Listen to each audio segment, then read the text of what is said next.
voudrais vous inviter à lire un texte de l'Écriture. C'était le conseil de l'apôtre Paul qui a ouvert pas mal d'assemblées, la plupart, pas toutes, mais beaucoup d'assemblées dans le milieu païen, dans tout le bassin méditerranéen de l'époque et même jusqu'en Espagne. Et il est allé pour prêcher la bonne nouvelle de l'Évangile et partout, des gens ont accepté de donner leur vie à Jésus, de quitter l'idolâtrie, le mysticisme et tout un tas d'autres choses pour pouvoir se tourner vers le Seigneur. Donc l'apôtre Paul passait, il restait plus ou moins longtemps, 6 mois, 1 an, 2 ans parfois, exceptionnellement, et parfois il revenait ou pas trop, et donc il mettait en place de jeunes pasteurs ou des anciens pour pouvoir s'occuper des églises et des assemblées. Donc je voudrais qu'on puisse ensemble, dans 1 Timothée 3, chapitre 1er, lire les conseils que Paul donnait à Timothée. Donc ça a été un jeune pasteur que Paul a formé.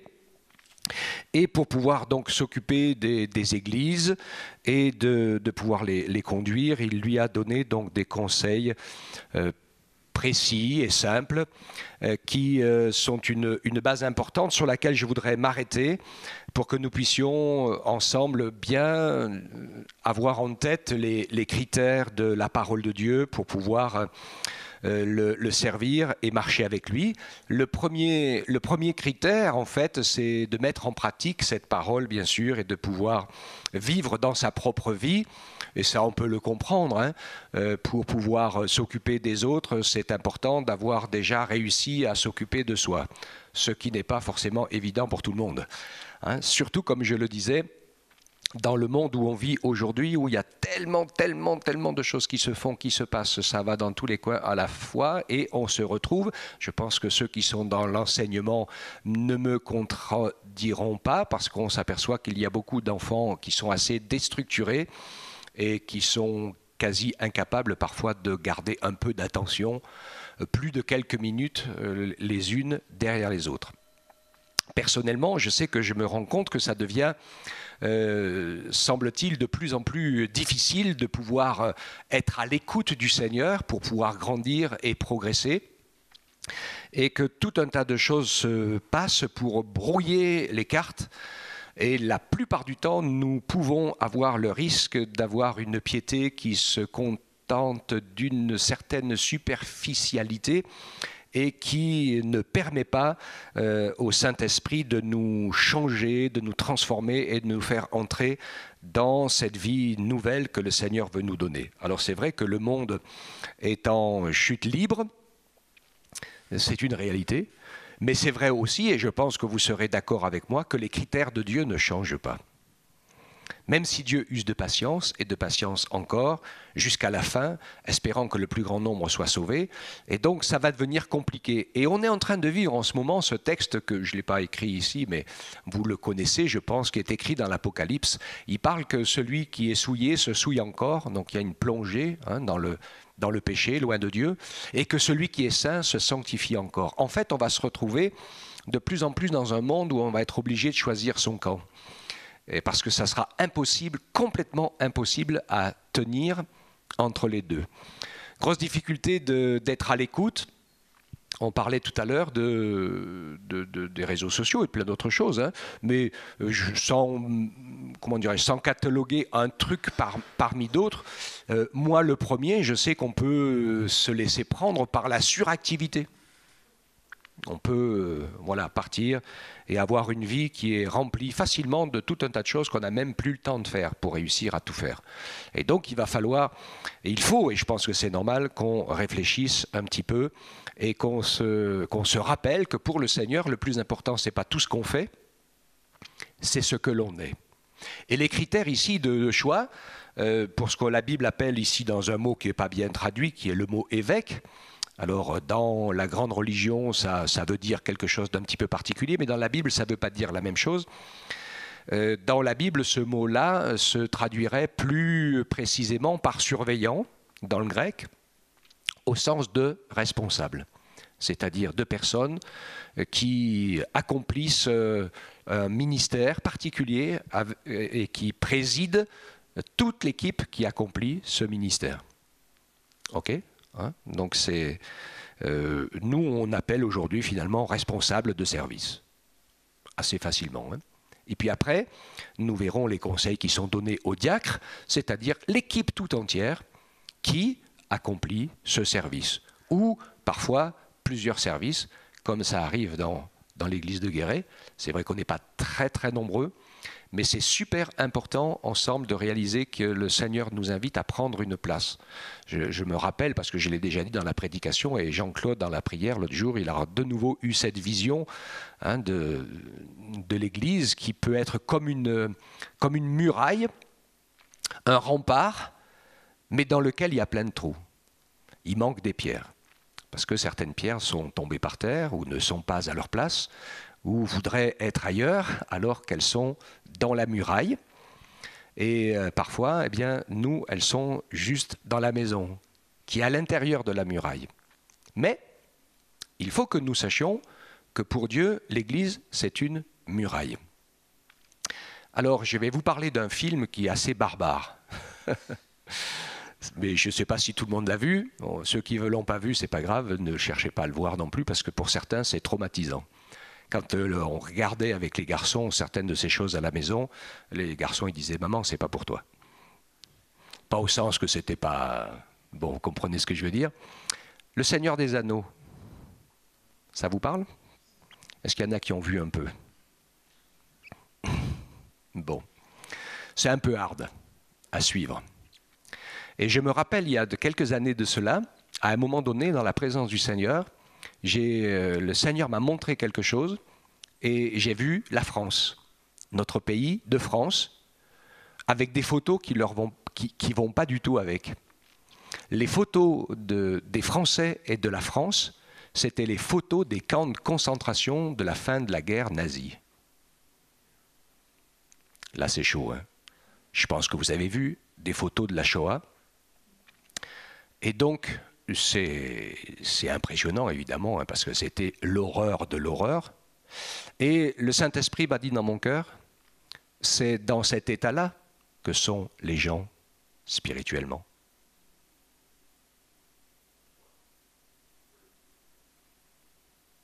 Ouh là là. Parce que matériellement, c'est une chose. Hein. On peut avoir une belle Ferrari, hein, avec un moteur brouette dedans. Si vous n'ouvrez pas le capot, vous n'allez jamais le savoir. Hein. Et donc, le Seigneur m'a montré que notre monde était ainsi. Et quelle était...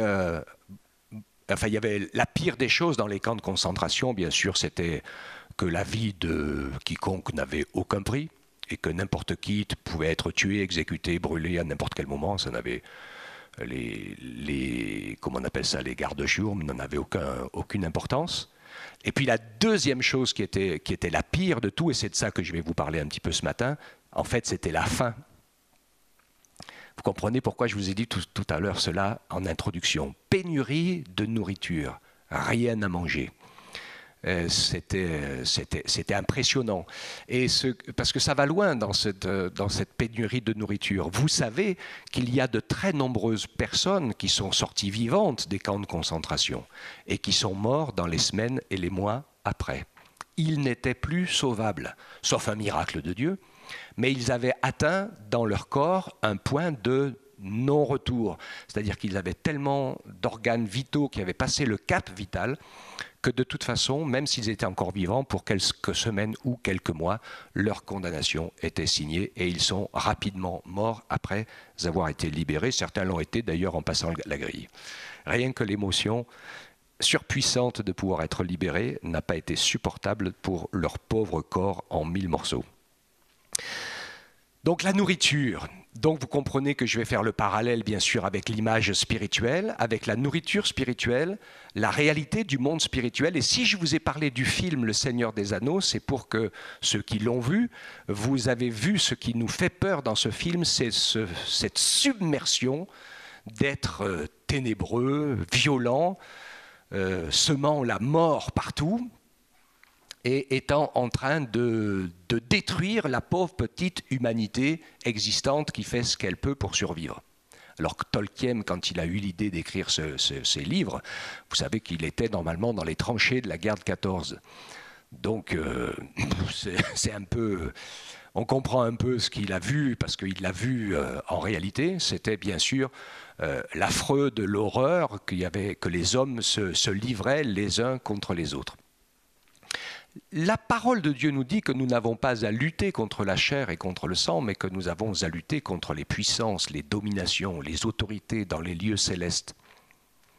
Je le dis régulièrement, mais je le sais, c'est super important. Nous devons faire très très attention parce que l'adversaire de nos âmes, ainsi que tous ses acolytes, les esprits mauvais, ne veulent qu'une chose, c'est notre mort et notre perdition.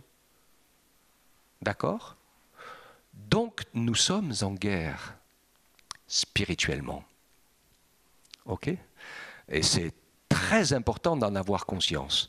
Et si nous sommes en guerre, nous avons besoin de nous revêtir de l'armure. La Bible en parle, justement. Paul il disait, revêtez-vous de l'armure, la cuirasse, l'épée, le casque, les chaussures, etc. Je ne fais pas le détail, ce n'est pas mon propos de ce matin, mais vous le trouverez dans les Écritures. Et en disant ces choses, l'apôtre Paul vous rappelle, vous êtes dans une guerre spirituelle où si vous n'êtes pas revêtus, si vous ne vous habillez pas, si nous ne nous habillons pas, excusez-moi de dire vous, parce que je me mets nous avec, je ne vais pas me mettre à part, on est tous ensemble. Donc pardonnez-moi. Mais on est incapable de résister à l'assaut de l'adversaire si on n'est pas revêtu des armes du Seigneur. Aucun d'entre nous ne peut tenir. Et combien de gens se font piéger? Ils pensent être debout, ils pensent vivre des choses, ils vivent dans la dichotomie de la foi des derniers temps. Vous vous rappelez tous de cette parole de Jésus qui dit, c'est pas tous ceux qui disent Seigneur, Seigneur qui entreront dans le royaume des cieux. Vous êtes bien au courant de ce texte de l'Écriture. Hein ? Et Jésus dit, attention, faites attention. Il y a des gens qui diront, nous t'avons connu physiquement. D'autres, ils diront, nous avons fait des miracles et fait des choses surnaturelles en ton nom. Et Jésus leur dit, je ne vous connais pas. Et moi, je prie vraiment pour qu'il se passe quelque chose en France, pour que... y a beaucoup de gens qui connaissent Jésus. Et même en Creuse, il y en a plein qui sont dans la nature et qui n'en font qu'à leur tête. Et sans s'en rendre compte, en étant isolés, moi je ne parle pas que pour notre Église, si le Seigneur veut que d'autres églises s'ouvrent, il n'y a pas de souci. L'important c'est qu'on soit un ensemble cohérent qui combatte ensemble. Jésus a voulu et il a toujours parlé de l'Église. D'accord ? C'est la colonne et l'appui de la vérité, c'est la fin du texte que je vais lire tout de suite pour que nous puissions retenir ensemble. Les surveillants, cette parole est certaine. Si quelqu'un aspire à cette charge, il désire une belle activité. Il faut qu'il soit irréprochable, mari d'une seule femme, sobre, sensé, sociable, hospitalier, apte à l'enseignement, qu'il ne soit ni adonné au vin, ni violent, mais conciliant, pacifique, désintéressé, qu'il dirige bien sa propre maison et qu'il tienne ses enfants dans la soumission, avec une parfaite dignité. Car si quelqu'un ne sait pas diriger sa propre maison, comment prendra-t-il soin de l'Église de Dieu ? Qu'il ne soit pas un nouveau converti, de peur qu'enflé d'orgueil, il ne tombe sous le jugement du diable. Il faut aussi qu'il reçoive un bon témoignage de ceux du dehors, afin de ne pas tomber dans le discrédit et les pièges du diable. Les diacres, pareillement, doivent être respectables, éloignés de la duplicité, des excès du vin et des gains honteux, qu'ils conservent le mystère de la foi dans une conscience pure. Il parle beaucoup de l'argent pour les diacres, parce que l'être trésorier d'une association, c'est de l'argent, celui des autres. Qu'ils conservent le mystère de la foi dans une conscience pure, qu'on les mette d'abord à l'épreuve et qu'ils exercent ensuite le diaconat s'ils sont sans reproche, que les femmes de même soient respectables, non médisantes, sobres, fidèles en toutes choses. Les diacres doivent être maris d'une seule femme et bien diriger leurs enfants et leur propre maison, car ceux qui ont bien exercé le diaconat s'acquièrent un rang honorable et une grande assurance dans la foi en Jésus-Christ. Amen. Donc nous avons ici, toute simplicité les critères de Dieu qui nous rappellent comment le Seigneur veut que nous puissions d'abord régner sur nous-mêmes et nous construire nous-mêmes avec solidité, pour que nous puissions ensuite être capables de porter les charges que le Seigneur va nous demander de porter et les partager donc avec les autres. D'accord ? Donc c'est vraiment important de réaliser ce que le Seigneur nous dit. Il nous donne cette vie nouvelle, il nous donne son pardon, il nous donne sa grâce.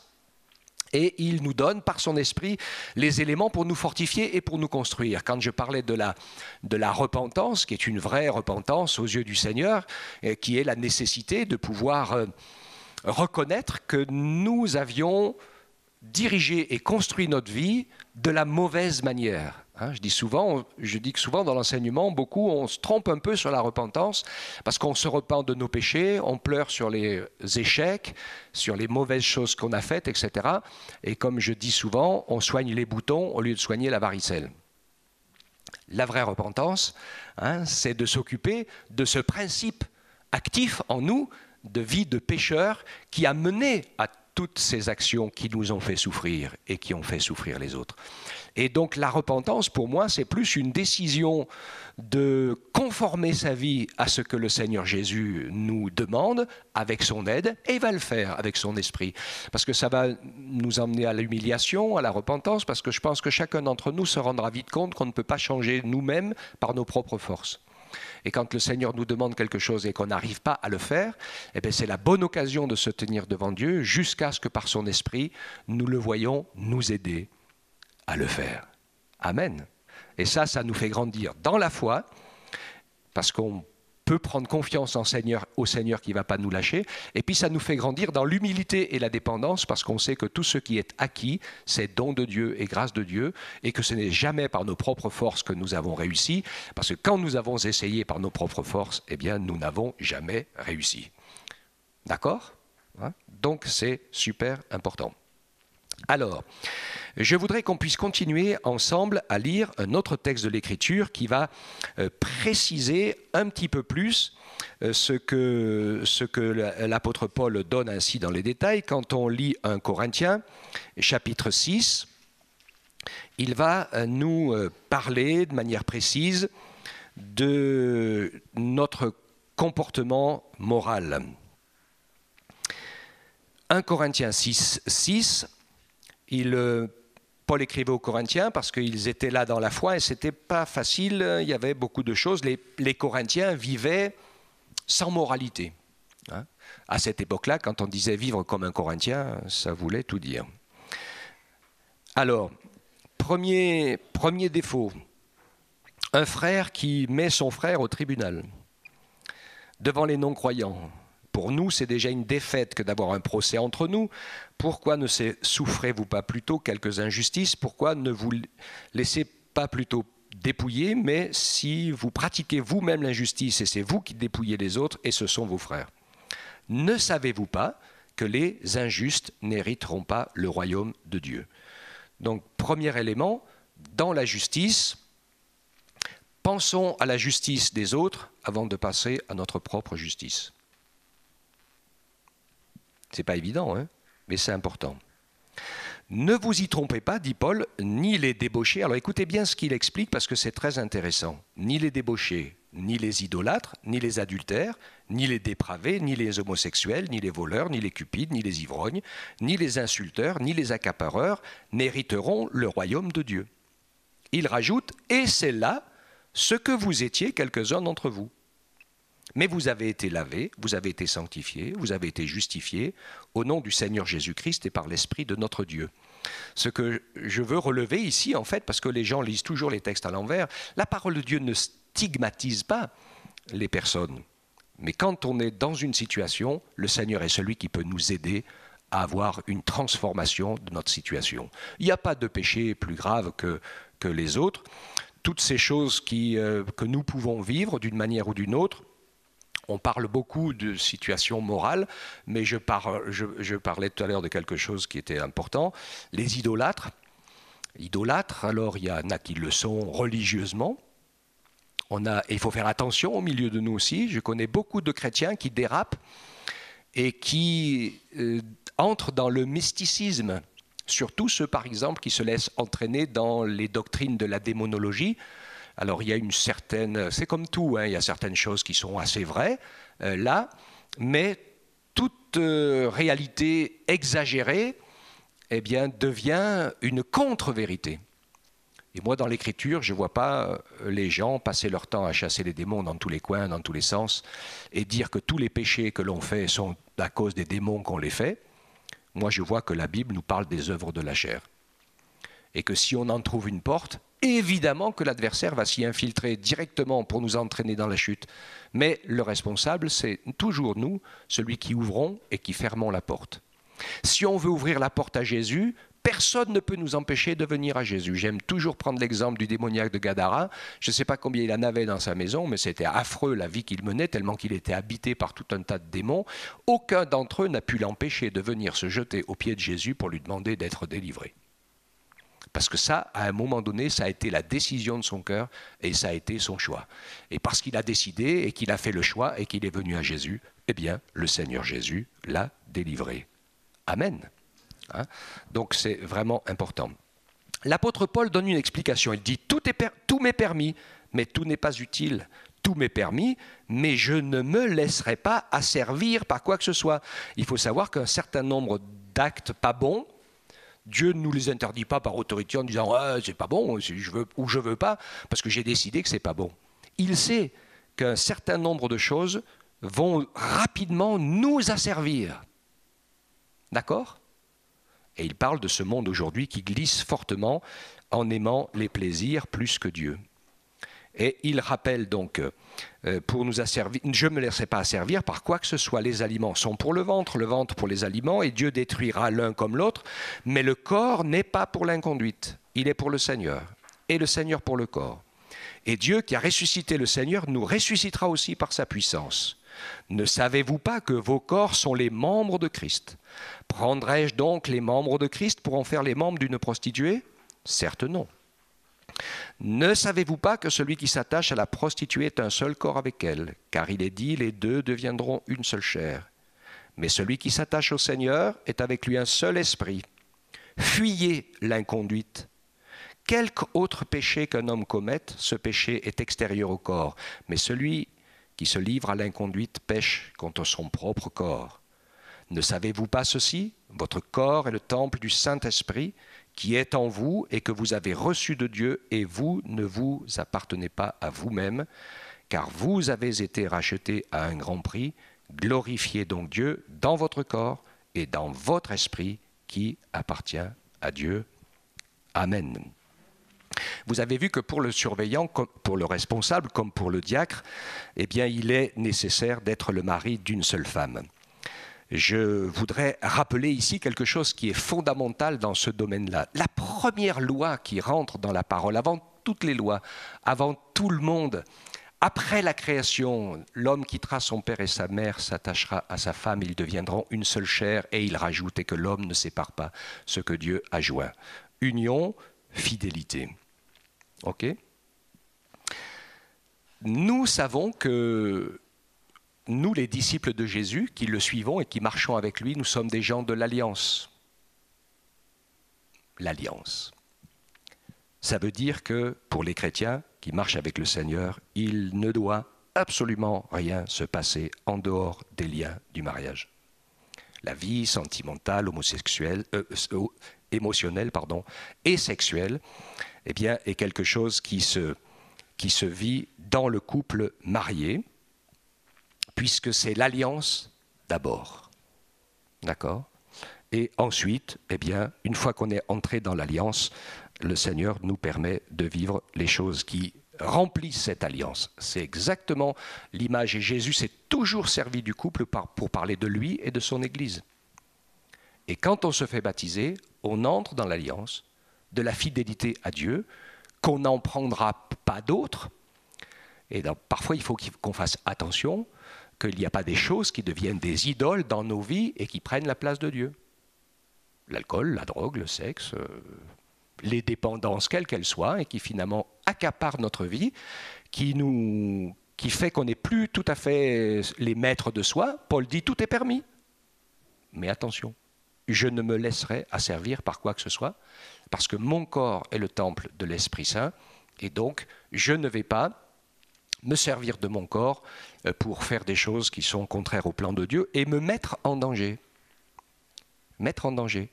Je l'ai déjà dit ici, et je le redis, et Florence, je la cherchais, ouais, elle devait partir, mais c'était important parce qu'elle est avec moi à la maison d'arrêt, et puis il y en a d'autres ici qui connaissent bien de quoi on parle, et on retrouve des gens, moi j'ai rencontré des gens qui se retrouvent dans des situations incroyables, tout simplement parce qu'ils ont fait une rencontre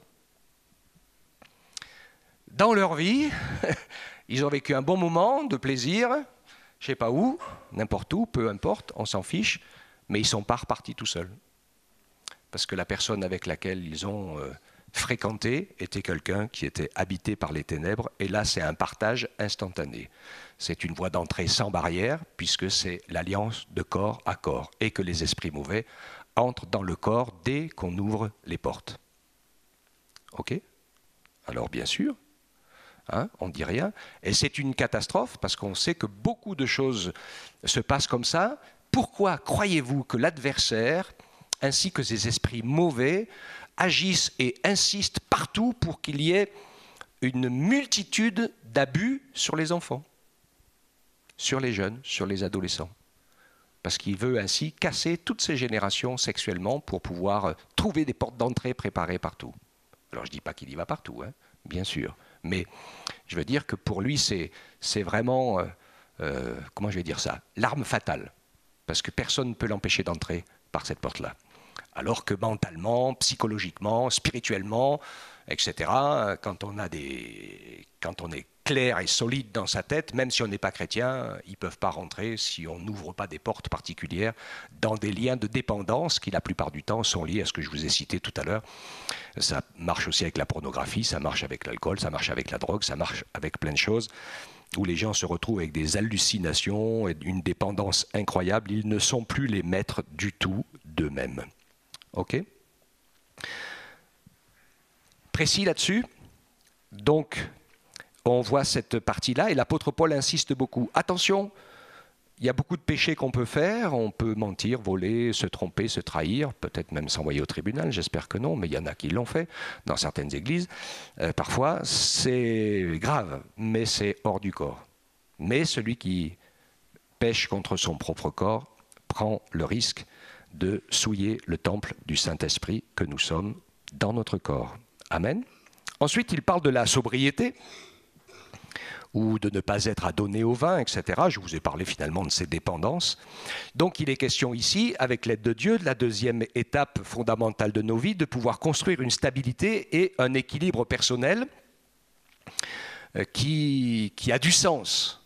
Je sais qu'il m'est arrivé en tant que conseiller avec quelqu'un de parler mariage, par exemple, et de soulever une petite chose en disant « je voudrais quand même que tu réalises que tu n'arrives pas tout à fait à réussir à t'occuper tout seul de toi-même, c'est déjà compliqué.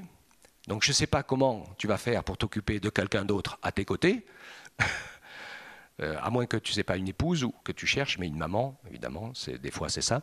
Hein. Mais évidemment, les problèmes de gestion de sa personnalité, de sa structure mentale, physique et psychologique vont être démultipliés par 3, 4, 5, 6 en étant avec quelqu'un d'autre à ses côtés. Donc si déjà on n'arrive pas à se supporter tout seul, ça ne va pas être simple. Ok ? Donc équilibre et stabilité personnelle. Après, il parle de sensé, sociable, hospitalier. Ici, il est question d'un équilibre entre ses propres besoins et les besoins des autres. Là aussi, ça soulève quelque chose qui devient peut-être plus commun au milieu de nos vies de croyants. C'est que beaucoup de nos prières sont liées à nos besoins personnels. D'accord ? Le Seigneur veut nous montrer qu'en tant qu'enfant de Dieu, en tant que disciple, il veut nous encourager le plus vite possible à devenir des adultes pour pouvoir bénir les autres dans ce que nous avons reçu et enfanter d'autres âmes spirituellement. Ce qui change la donne, vous savez bien, surtout les mamans, la grande différence entre être pas maman et être maman. Hein, à partir du moment où vous êtes maman, eh ben, que vous soyez fatigué, pas fatigué, que vous ayez bien dormi, pas bien dormi, que vous soyez en bonne santé ou en mauvaise santé, que vous ayez le temps ou pas le temps, ça n'a pas d'importance. Le bébé, il mange toutes les 3 heures. C'est tout. Hein, et s'il pleure, il faut s'en occuper, etc., etc. Et en fait, on se retrouve à un moment de la vie où on sait qu'on va consacrer son énergie au développement de la vie de notre être vivant. D'accord ? Hein ?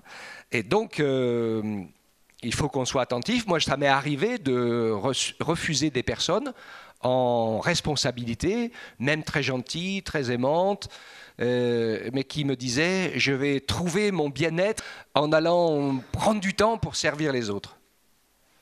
Alors je lui dis « non, ça ne va pas le faire ». Parce que ce n'est pas ton bien-être et ton équilibre que tu vas trouver, c'est le choc en face des autres qui ne pensent pas forcément comme toi, réussir à coordonner, etc., etc. Donc si tu y vas pour ton épanouissement personnel, laisse tomber.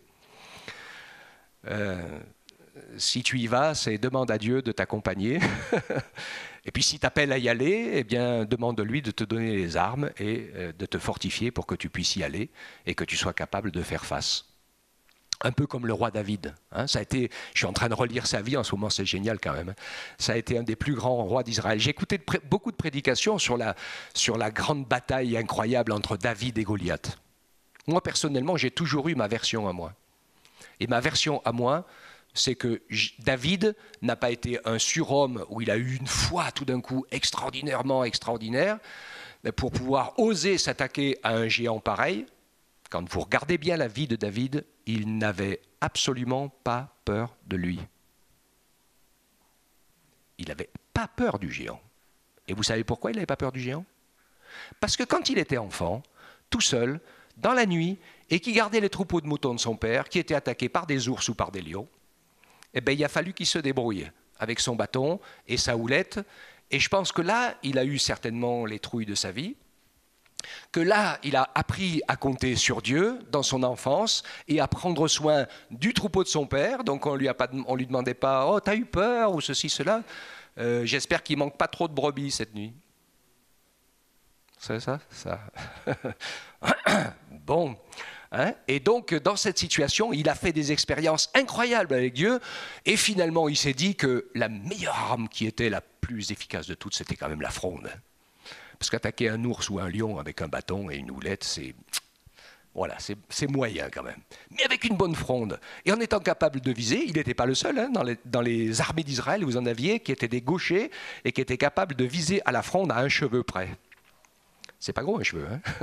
Donc il savait se servir de la fronde, et quand il a eu appris à se servir de cet outil génial, eh bien quand il y avait un prédateur qui arrivait, il lui en mettait un entre les 2 yeux, et c'était terminé pour le prédateur. C'était pas beaucoup plus compliqué pour ce gros pâteau de Goliath qui arrivait à peine à avancer sur sa grande charrette et ses grandes pattes, et il l'a éliminé direct et lui a dit « Ce soir, je te coupe la tête et je te donne ta chair à manger aux oiseaux du ciel, que personne n'ait peur de s'attaquer, il n'y a pas de souci, je vais y aller. » Amen. Pourquoi je dis ça ? Je dis ça pour que les uns et les autres, nous puissions être conscients que quand tout va bien dans nos vies, eh bien, le Seigneur nous dit « Tu es un athlète, tu es un soldat, entraîne-toi. » Parce que le jour de l'épreuve, hein, vous savez qu'on ne va pas aux Jeux Olympiques comme ça, les doigts dans le nez et la fleur au fusil. Hein. Ni pour une prise de GIGN. Vous savez qu'en France, il semble maintenant que ces gars-là, hein, dans les 2 organisations qui attaquent les terroristes et les prises d'otages, c'est les Français les meilleurs. Dans le monde, pratiquement. Je crois tout de suite après les Israéliens. Et c'est pratiquement les Français. Et vous savez pourquoi ? Ils s'entraînent à balles réelles. Ah, ça change tout. De temps en temps, il y en a un qui tombe. Mais quand on s'entraîne à balles réelles, ça ne fait pas une grande différence quand on se retrouve en face des ennemis. Mais tous les autres, ils s'entraînent avec des fausses balles. Donc, d'ici à une petite erreur de manœuvre, c'est pas bien grave, je ne risque rien. Et quand ils se retrouvent sur le terrain avec des vraies balles, ils sont paralysés parce qu'ils disent ça ne leur jamais arrivé. Et si je fais une erreur, je suis cartonné. OK ? Hein ? Bon, on peut s'entraîner à balles réelles, hein, on est dans la vie les uns les autres. Et l'adversaire ne rigole pas. Et certains d'entre nous le payent de leur vie. Ça arrive, hein, que l'adversaire élimine quelqu'un. Dieu le sait. Étienne, premier martyr. Il n'a pas été bien loin, hein. Il a fait une seule prédication, un seul message, ça a été énorme, ça a apporté à beaucoup. Un grand pardon pour ceux qui le persécutaient, heureusement, puisqu'il y avait le futur apôtre Paul dans les persécuteurs. Et puis le Seigneur l'a repris, il est parti directement avec le Seigneur. Nous n'avons pas à juger, d'accord, hein, mais où c'est que j'en étais? Sensé, sociable, hospitalier, ça veut dire que le service auquel Dieu nous appelle et les besoins des autres doivent avoir un écho prioritaire dans notre cœur par rapport aux besoins de notre propre petite personne. D'accord? Et c'est l'amour de Jésus qui nous entraîne dans ce sens-là. Apte à l'enseignement. Alors, enseigner et former, c'est le premier élément des ministères de la parole, Éphésiens 4, de 11 à 16, hein, qui nous parle des ministères de la prédication, qui sont évangélistes, pasteurs, docteurs et prophètes. J'en oublie pas? Non, 5, il y en a 5. Oui, j'en oublie un. Oui, peu importe. Vous les regarderez, Éphésiens 4, vous les avez. Donc c'est l'enseignement de la parole. C'est super important. Je pense que dans les messages, dans les réunions, et vous pouvez les resuivre sur Internet, hein, si vous n'avez pas été là, il y a plein de choses que vous pouvez capter de la part du Seigneur pour pouvoir se nourrir. Et je vais vous parler de quelque chose. Je vais terminer là-dessus parce que je ne peux pas aller plus loin. On est presque à midi. Mais je veux quand même dire quelque chose qui est super important. C'est notre capacité à nous nourrir de tout ce qui se passe de la part du Seigneur. Quand nous sommes en colère, préoccupés, soucieux, inquiets, que nous avons des difficultés, je ne sais pas s'il y a quelqu'un, sûrement il n'y a personne qui n'en a pas, mais je veux dire que nos difficultés nous submergent. Ça nous arrive, hein. Et des fois, il y a de quoi être submergé par nos difficultés. Le problème, c'est que ces choses-là nous font perdre pied et nous coupent de la capacité de la parole de Dieu à être nourrie. Elles peuvent nous empêcher de vivre une bonne adoration. Elles peuvent nous empêcher d'écouter la prédication de la parole de Dieu, pas par rapport à l'homme qui parle, mais laisser la parole de Dieu nous nourrir et puis continuer à travailler, à réfléchir après pour pouvoir mettre en pratique ce que Dieu nous dit, d'accord ? Pour pouvoir aller plus loin. Et parfois, on ne capte pas beaucoup. C'est compliqué dans nos vies, notre vie personnelle, et finalement c'est la relation avec nous-mêmes qui est souvent un peu compliquée déjà. Il y a plein de choses qui sont là et qui fait que bien petit à petit, on se trouve à mourir de faim. Quand on se fâche, quand on n'est pas d'accord sur quelque chose ou qu'on a une dispute, souvent l'adversaire il fait tout ce qu'il peut pour que les gens soient fâchés après le pasteur. Parce que si vous êtes fâché après moi, quand je prêche, vous ne m'écoutez plus. Si vous ne m'écoutez plus, vous n'avez plus que la moitié de votre repas. L'autre moitié, vous allez l'avoir en lisant votre Bible, en priant, etc. Il n'y a pas de souci. Hein. Mais il y a une moitié qui manque. La moitié de nos repas, ça ne fait pas assez. Et petit à petit, on s'étiole. Et puis petit à petit, on a toutes sortes de jugements. Et petit à petit, on ne vient plus du tout. Tchouk.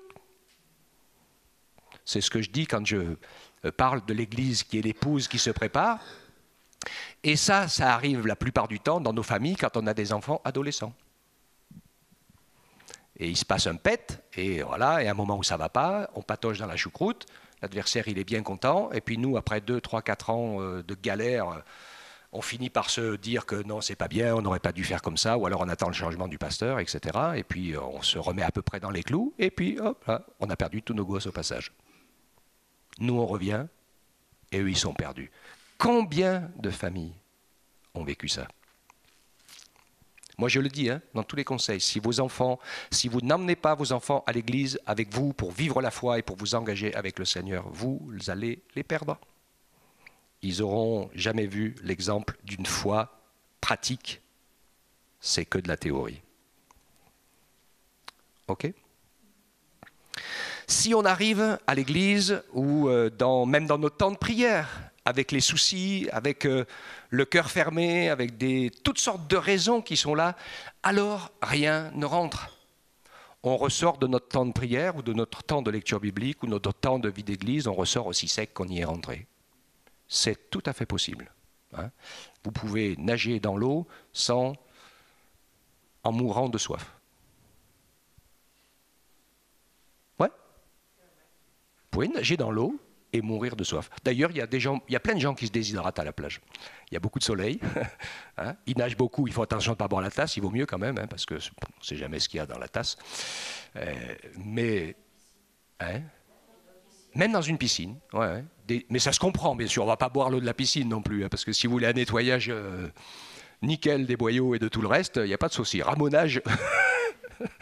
Alors, donc on comprend, mais finalement, hein, le principe n'est pas inintéressant de voir qu'en sorte Dieu nous plonge, parce que Dieu est là, pas qu'à l'église, hein, il est présent par son esprit, partout il est là, et nous qui croyons en lui, eh bien son Saint-Esprit nous plonge dans son amour. Mais si on n'a pas la bouche ouverte, pas les yeux ouverts, pas les oreilles ouvertes, on ne voit rien, on n'entend rien, on ne boit rien, on ne mange rien, on ne capte rien, et on meurt de faim.